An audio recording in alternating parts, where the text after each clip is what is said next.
And so decolonizing mental health is really being able to unpack, what is not working and then replace it with different frameworks that does apply to people who don't look or, experience life the same way as the people who made these theories. Welcome to the Unconditionally Worthy Podcast.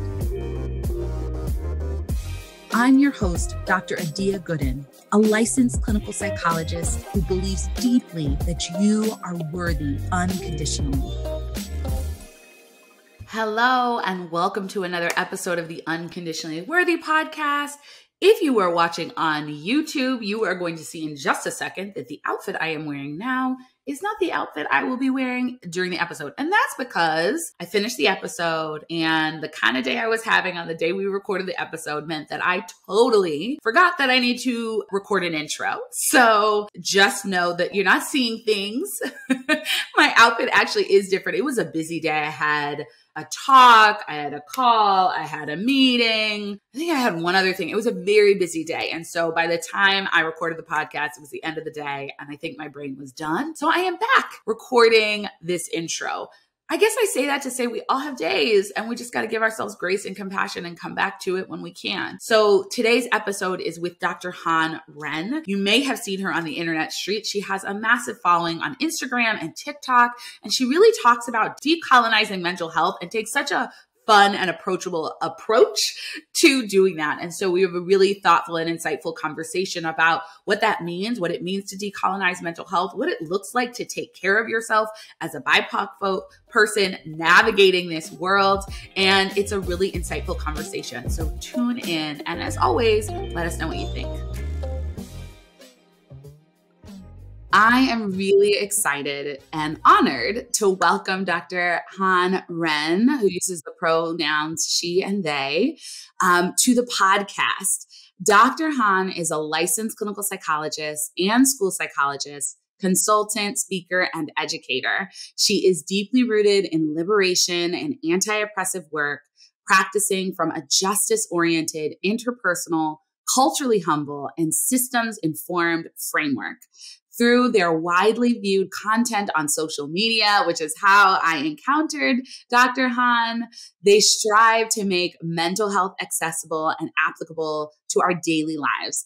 Dr. Ren addresses the pursuit of collective healing through her work centered in historically overlooked communities, especially Asian Americans and children of immigrants. She has been featured on the TEDx stage, the Headspace app, BuzzFeed, and the Huffington Post. When she's not in the therapy chair, you can find her laughing with family and friends, caffeinating with Black coffee, dancing offbeat to live music, and Pelotoning. So I am so excited to have you here. You have an incredible way of making mental health and therapy relatable and sort of calling out the things that I think a lot of us are thinking and feeling, but most people don't want to say. And so I just appreciate your sort of approach to being authentic and having real conversations. And I'm so grateful to have you on the podcast today. Oh, thank you so much for having me. It's such a pleasure and joy. Awesome. Well, I would love to start our conversation by diving in the deep end and asking you to share a bit about your own self-worth journey. Yeah, gosh. I think I'm still on it. It's in no ways complete, but I think I've been making good progress, especially compared to earlier in my life. I was an immigrant, a child immigrant to the U.S. So I came to the U.S. when I was 5. And so much of my childhood was about fitting in and not being singled out. And a lot of the uprearing that I had was around performance and achievement and not really about who I was as a person. So a lot of my self-worth, for I would say the good first half plus of my life was around what I did and who I was to other people.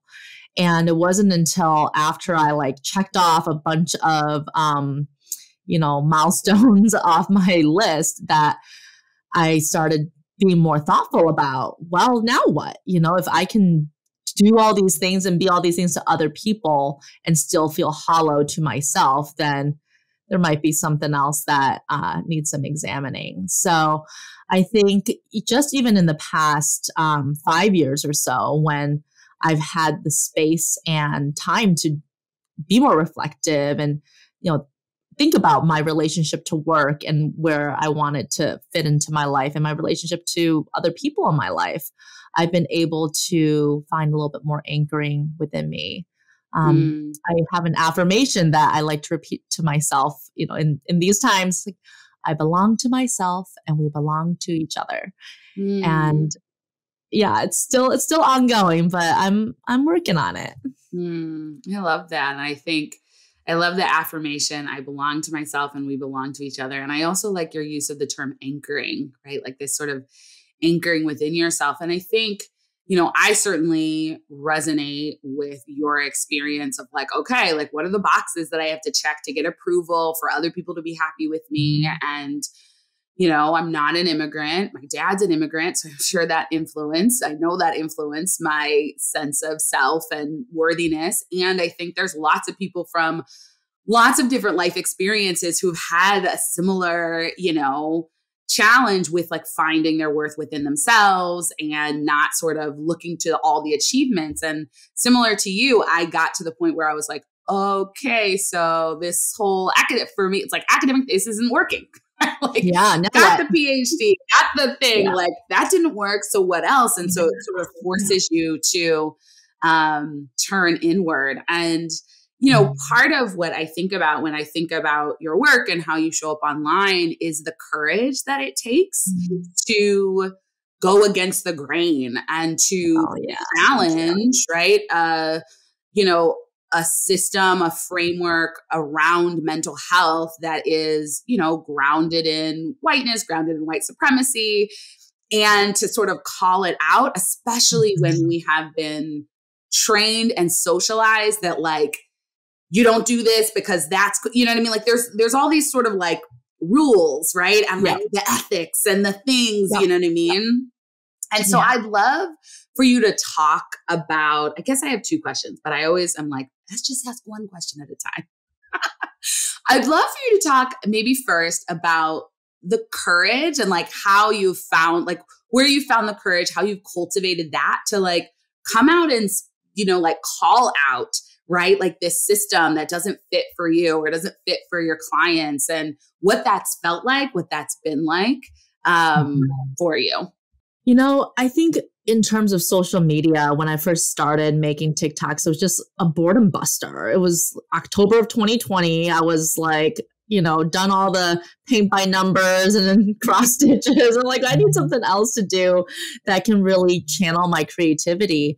And everything was still so locked down at that point that it felt just like I was alone in my backyard or in my office, and it didn't feel real. Like I'm never going to meet people like who see my work, or there was a lot of like screaming into the void about that. And that actually gave me a lot of courage because I didn't have to think too hard or too deeply. I could be more off the cuff and authentic. And also, in that time, it was such a reckoning on a societal level when it came to racial injustice and mental health. And so much of what I was seeing out there was very like, Eurocentric, traditional, kind of generic about breathing exercises for your anxiety and really not calling out the systemic factors that influence our mental health or the, identity factors that can actually be very much sources of strength for folks. And because my practice had, from the day I started, it had really centered BIPOC mental health and children of immigrants and Asian Americans especially, I felt like I was in a good position to be able to speak on that from both professional and lived experience. And the response was very positive, and that made me realize just how badly like the world needed to hear this. Yeah. It makes sense that sort of initially sort of not really thinking about other people seeing it or what other people would think about it. It was just like, okay, great. Like this is fun. This is creative. This feels honest. And starting there, how that would help with courage. I think that makes a lot of sense. Can you talk a little bit more specifically about sort of what it means to decolonize mental health, because I know that that's kind of one of the things that you do, that you talk about, that you train on. So can you share, like, what does that mean? Like what needs decolonizing, and what does it mean to actually do that? Yeah, it's getting down to the roots, of what is the interventions, treatment modalities, the, conceptualization and like theoretical frameworks for why people have mental illness or just struggle with mental health, and what are the solutions to address it. And if we look at what we have that's documented, it's predominantly written and created by white men. And so there's very much an individualistic, Eurocentric framework for what causes mental illness and how do we treat it. And this doesn't apply for a lot of people of the global majority. We're finding that it misses the mark on capturing our experience. And also, if we can't identify the problem, then we don't have good solutions for that either. We can't tailor the solutions for it. And so decolonizing mental health is really being able to unpack what is not working, and then replace it with different frameworks that does apply to people who don't look or, experience life the same way as the people who made these theories. Yeah. I love that, because it allows for thoughtful and intentional questioning of what is, right? Versus saying, well, this is the way. This is the right way. This is the true way. This is the best way. But really sort of challenging that. I have a good friend who's also a clinical psychologist and does a lot of DEI work. And part of what we talk about is like different ways of knowing things, right? So even, like the research framework and the framework of evidence-based or research-based, it's like, well, what gets studied and who is studying it and who created the manual? And that's not to say that there can't be useful parts of that, but acting as though that is the only way to know that something is effective or that something is helpful. You know what I mean? It really limits us and cuts us off from the wealth of wisdom that comes from communities, right? That comes from our lived experience. And I know sort of late, like I sort of recently co-authored a book on Black women's mental health, and I basically have left academia. So I was sort of leaving academia as I was writing the book.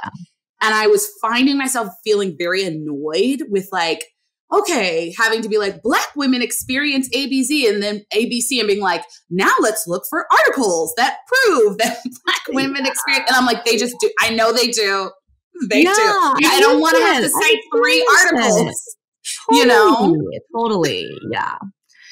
There's a lot of kind of gatekeeping involved in the research process and academia and, all of that, which, is by design to keep certain voices from being amplified.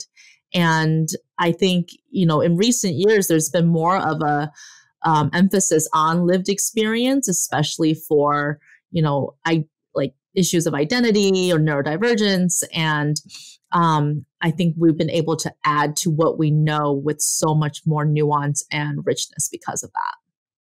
So I think that there's a tendency when we're thinking about decolonizing, dismantling, engaging in social justice work, I think that there's a tendency to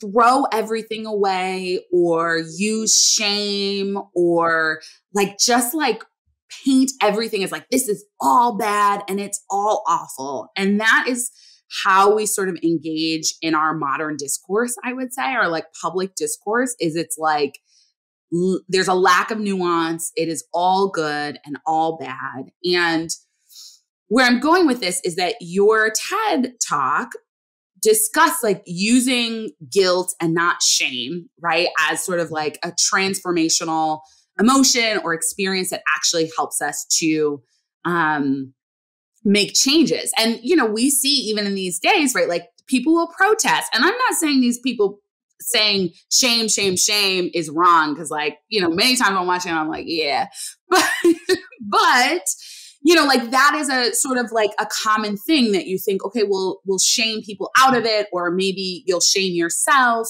And I'd love for you, because I think people may be listening and thinking like, oh, there are things that I want to dismantle or decolonize, but not knowing how do you do that in a constructive way that doesn't just necessarily involve burning it all down. So I'd love for you to talk a little bit about the distinction between guilt and shame, and how guilt can actually be a helpful tool in these types of processes. Yeah. So I think, the way that we think about feelings historically, like when I was in grad school, it's like you have positive affect and negative emotions. And there was just this like polarized labeling. And that's just not how the experience of emotions are felt. There's so much more nuance to it, and everything has a function. So if we can approach it with just that curiosity, then maybe we don't need to discard anything, and we can really learn from some of it.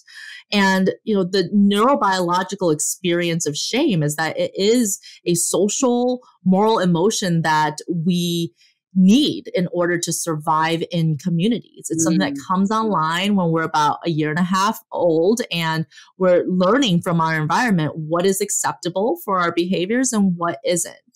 And when shame is able to be repaired through an explanation, through a relational repair, then we can move to a place of guilt. Oh, I did something bad. Shame being I am bad. I'm a horrible person. And guilt is I should not have done that. That was not a cool move. And then we can separate the act from ourselves and hold that with the curiosity of, no negative emotions truly exist. They're all here to teach us something. And that allows us to just grow curious about what it is that our feelings are trying to tell us, and how we can lean into that and, shape our actions and how to move forward.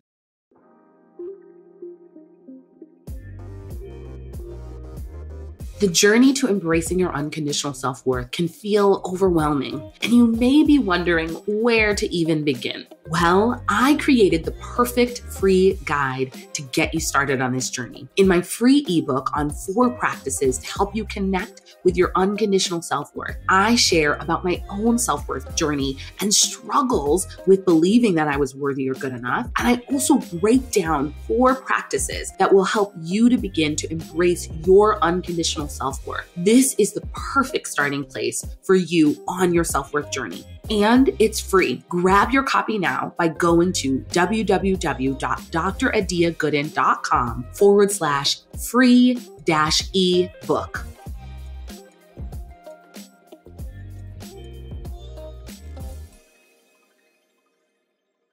I love that distinction, right? Because when we're in guilt, it's like, then it's easier to do something, right? Like often when we're in shame, as you're saying, it's like, I'm bad. And if I connected this to my work around helping people to know that they're unconditionally worthy, it's like when you feel bad, you often feel like you're bad, you're in shame, you feel like you're wrong, you're unworthy. And often when we're in that space, all we want to do is hide. Right? It's actually a hard space to clean up messes from, to make amends from, to fix, to have proactive action. Usually we want to hide. We don't want anybody to see us. We want just like hide, right? Leave the group. Versus if we can hold on to our sense of worthiness, even while we acknowledge, hey, that was a misstep. That was harmful to someone. That hurt someone. That wasn't the best move. Then it's actually easier to say, hey, I need to apologize, right? And to not apologize with I'm the worst human ever and which usually then is intended to sort of evoke no, it's not that bad. No, you're okay, right? Then it becomes about you, right? Versus you can sort of soothe yourself, ground yourself, apologize, and make it about the person who was harmed, instead of making it about you and your need for affirmation, reassurance, whatever it is, because that is often kind of what happens. Either people get angry and they're like, you shouldn't make me feel this way, or they don't apologize, they hide and don't apologize, or they apologize in a way that centers themselves instead of the person or the people who were harmed and the repair that needs to happen. Yeah, totally. I mean, they're both uncomfortable sensations, right? Shame and guilt. And they're very similar. Our body codes them very similarly. But I think of guilt as more activating. It's, shame is more of like an implosion that like hide, like, oh my gosh, I don't deserve to exist kind of feeling. Whereas guilt's like, ooh, how do I make it better? How do I clean this up? And that activation is energy. It's motivation to like, okay, I spilled it, so I need to clean it up, or I need to actually make repair or like make things right somehow. And it gives us just a little bit of space so we can do the repair behaviorally. Yeah, I think that's so helpful. And I think if we're thinking about like how people respond to themselves, right? It's like, okay, so if you mess something up, you don't need to beat yourself up and shame yourself. You need to acknowledge what happened and, get into that, like, what did I do wrong? What can I do differently? What can I do to fix it versus how am I wrong? How am I bad, etc. And then I think also if you're in a system or in, something you want to make shifts, it's also thinking about, okay, how do I communicate what people did wrong? Because if we are, it's not our responsibility as, BIPOC folks or, people who have been, harmed to protect the feelings of the person who has harmed us. And if we can communicate in a way that's like, here's the thing that you can do differently, or here's the problem, then I think it makes it more likely that change will come about and that action will be taken versus a sort of, standoff where, we're saying you're bad and wrong and you're saying, no, I'm not. And then we're just like, looking at each other or not looking at each other and feeling stuck. What are your thoughts about that? Yeah, I think, being able to acknowledge guilt is an important step towards accountability, where we can actually be held accountable to the harm that we have done and move towards behavior change and repair. So often when people get called out or called in, especially if they're people in positions of power, they double down on what they did. And they're like, I didn't do anything wrong. And then like, if they have power, they're going to have supporters who can be like, yeah, that's right. They didn't do anything wrong. So then there's no accountability. There's no recognition or acknowledgement of harm done. And then that leads to another backlash. And then they're like, oh my gosh, cancel culture, it becomes a whole thing. Whereas if you can just, approach it from non-defensiveness and acknowledge, okay, I hear you. This may not have been my intention, but this was the impact. And I can acknowledge that impact because that is your reality. And then what can I learn? And how do I move forward in, a personally responsible, accountable way so this doesn't happen again in the future? This conversation makes me think about why it's important to both have people, organizations, communities that are working to dismantle and change and challenge systems and structures that are harmful, and why it's important for BIPOC folks, trans folks, LGBTQ, right? Like people who are marginalized and harmed by some of these systems to claim our worthiness and take care of ourselves in the best way we can now, because we can't wait. And I'm sort of thinking about that in the context of, I know that I believe that I have this right, that you live in Texas. Mm-hmm. And I know that you are, a person of color, you serve BIPOC folks. Mm-hmm. And I'm curious about how you navigate this for yourself and I sort of highlight Texas just as a space and a place that has been very, I don't know what I want to say, but just like out front, like open around, like it's treatment of immigrants. It's, you know what I mean? Like, you know what I mean? It's treatment of trans folks. It's treatment of people of color. And so I guess I'm curious about like, for you, if you're willing to share like how you navigate that as a person, and then also how you support clients who are navigating this as well in that place. Yeah. I mean, this is something that is very much an ongoing process for me. I am very in process with it because on the one hand, that we have a lot of community here. I've got, school-aged kids with friends and families that we can count on. And we have a home. I have a group practice. Like, we're established here. On the other hand, this at the date of this recording, it's right after a string of mass shootings in Texas, and just the legislation around gun ownership and concealed carry and all of these things make it really, really scary. And I'm just talking about gun control, not about reproductive rights or, anti-trans laws and just all the different ways that makes it really hard to exist as a marginalized person in this state. And so sometimes I think about, gosh, I need to get out of here. It's like insanity to just keep living here. But then I also think, well, then there's going to be this southern flight, right? Like, everyone who are the change makers who are progressive and committed to having this state go a different direction are going to leave. And then what?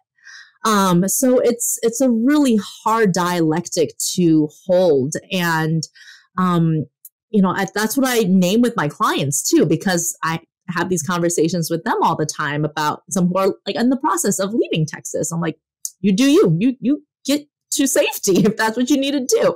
And some people who are like, I can never leave Texas because it's my home. Like, I get that too. There's roots. And it's really, really challenging. And I don't have a great answer for it other than like, I just need to zoom out sometimes and then zoom back into like the minutia of what is in my control and where my pockets of joy can come from. And then other times when I have more, bandwidth, I can plug into more of the systemic things that are happening around me. But I will say that, overall, there are communities of very like invested, passionate, progressive people here. And they do provide that social support. And I do feel like Austin is a bit of a bubble. I wouldn't live anywhere else in Texas. So it's just that zoom in, zoom out, kind of riding the wave. Thank you for being willing to share that, because I'm sure that there are a lot of people sort of wrestling with this very real tension of like, this is my home. This is where I've set up my life and I don't just want to leave that. And then also the sense of responsibility to the state, the community, right? And then also knowing that like, it is important to find your people. It is important to find the communities with like-minded folk and, feel like you can be supported and connected. And I also think, zooming in and zooming out and like knowing when to sort of connect and engage politically and when to take a little bit of a break from the news, right? Like when, I often talk about like, where are you getting your news from? And like, because we do have to, it's like, this is a marathon and we do have to go at a pace that is sustainable, because if we burn ourselves out, that is really no good for anyone. And sort of how it's like, how do you live in this reality? Feels like sort of the question that you're sort of like living through. Totally. There's not a perfect answer, but you live through it every day. Mm-hmm. You do what you can every day. And that's my favorite thing about just liberatory work in general is the emphasis on play, connection, pleasure, and rest. That this is not an option. It's a non-negotiable that you have those elements, because that's what nourishes your body and soul to wake up and do it again tomorrow. Oh, I love that. I love that you're bringing in play, connection, pleasure, and rest, because I do think they often feel like luxuries and like options. And there is a sense of like, put your head down, keep pushing. And what we know is that for marginalized communities, it may result in, a mental health crisis. It may result in a physical health crisis. It may result in burnout. Like there's so many things that happen to us when we don't take the time for rest and play and pleasure and all of those things. And I also think that those things, play, rest, pleasure, connection, are also things that help to affirm our worthiness. Right? That when we make room for fun and pleasure and enjoying ourselves and not being productive and doing something for some sort of outcome, that we're sort of affirming our being and affirming that who we are in this moment right now is worthy. And that is also a form of resistance and a form of pushing back on the narratives that we have to be perfect. We have to always be working. We have to, right? Like all of these narratives around sort of like, this is what you have to do. It's like respectability politics, at least in the, Black communities. And there's all, different names for different communities, right? But there's this idea that if we do it perfect, if we're always working, always on time, always if we're serious, then they'll treat us well. And what we know is that's not true, right? Like that actually isn't how it works. And I also think if we're tapping into legacy, we know that our ancestors do have legacies of celebration, of joy, of connection and community and play and fun, whether that's like a cookout or dancing in a sweaty saloon or whatever celebration. And so I think that's also about kind of like what you were saying earlier about like decolonizing mental health, what it looks like to take care of ourselves, to take care of our mental health. And it's like going back to the legacies of our ancestors and how they celebrated and how they connected and how they did all of these things in the midst of incredible pain, trauma, challenge, that there was still these moments of joy and lightness and pleasure.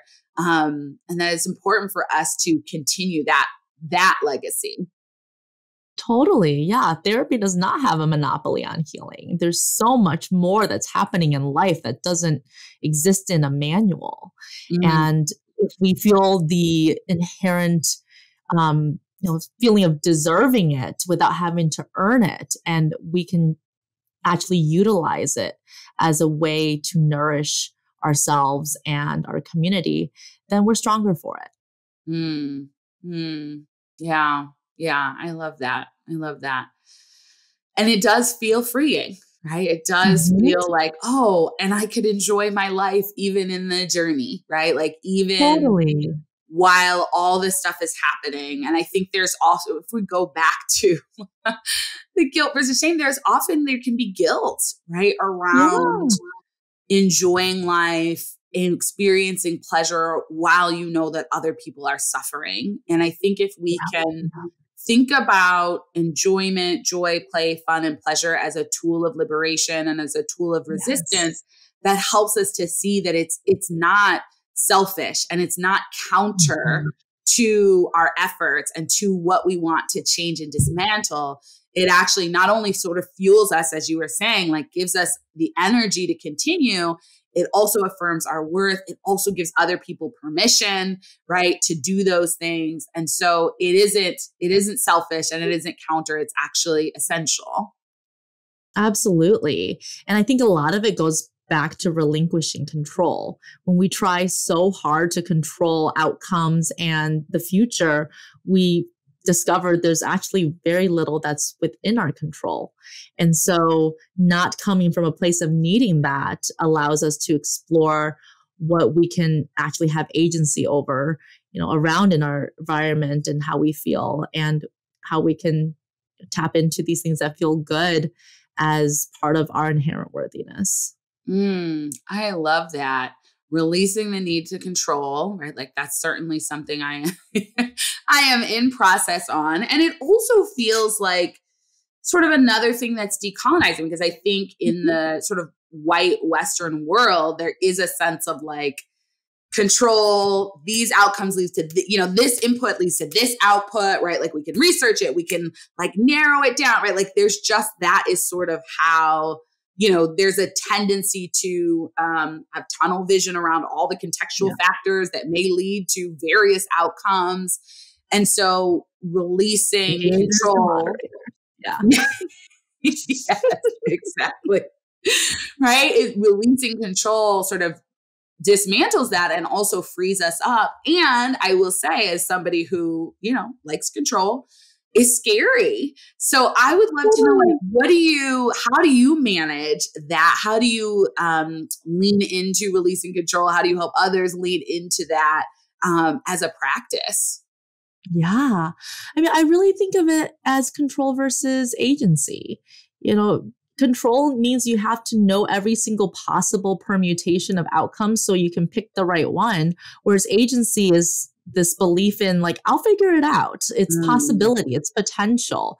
It's part of trusting yourself and learning to trust yourself and the people that you surround yourself with.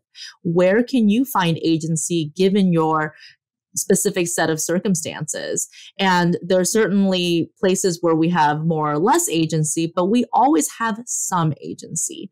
Even if the consequences are painful, there's some consequences that are going to be less painful than others. And so we always have that choice. And really being intentional about seeing the places where we have that agency, I think is super liberating. Then we have the energy to actually follow through on what the agency inspires. Yeah, I love that distinction between agency and control. And I also think when we are focused on our agency, that moves us out of feeling like victims, feeling like we are the victim of this situation. We are the victim of this system. We are the victim of this, and we can't do anything about it. And so we may not be able to eliminate racism tomorrow, right? And we do still have agency and choice, right? We do still get to live out our values. We do still get to make choices around how we show up. And I agree that that's where we tap into our power. That is where we feel free. And, I also think when we're trying to control all the outcomes or have that certainty, we tend to predict the worst possible outcome versus the best possible outcome. So we catastrophize and we say, oh, it's going to be awful. It's going to be horrible. It's going to be, and we get very limited in terms of what feels possible. And then we feel limited in our choices and our agency. And so when we can say, hey, I don't know, like you're saying, I don't know what's going to happen. I don't, there's a lot of potential outcomes, and here's how I want to show up. I talk, about values, here are the values that I want to use to guide my decisions and my choices. And that's what I can do. And I can't control the outcome. That lowers the pressure. And it allows people to live their life in a way that feels aligned, even if the external circumstances aren't necessarily exactly what you might want them to be. Exactly. And I think it's a good reminder for all of us that we can always change our mind. We can always pivot. Our flexibility is our strength. And the need to plan every single thing out before you even start is maybe more about your self-confidence and something about you rather than the task itself. When you have the trust in yourself and the belief that you'll be able to figure out no matter what happens, it might not be easy, but you have that agency and you have that ability, then it allows you to just get started and walk that first step and trust in yourself along the way. Yeah, I love that. I really do love that. I would love for you to share with people kind of how they can follow you, connect with you online, kind of learn more about you and the work you do, the content you put out into the world. Yeah, you can find me on my website, drhanren.com, or on Instagram and TikTok, also just Dr. Han Ren. And my group practice is pivotpsychologyatx.com, where I have a team of wonderful clinicians. That's awesome. Well, thank you so much for being willing to come on the podcast, having such a thoughtful and dynamic conversation with me. I so appreciate it. I know our listeners will appreciate it. And, thank you. And I wish you well. Thank you so much for having me. This was a pleasure.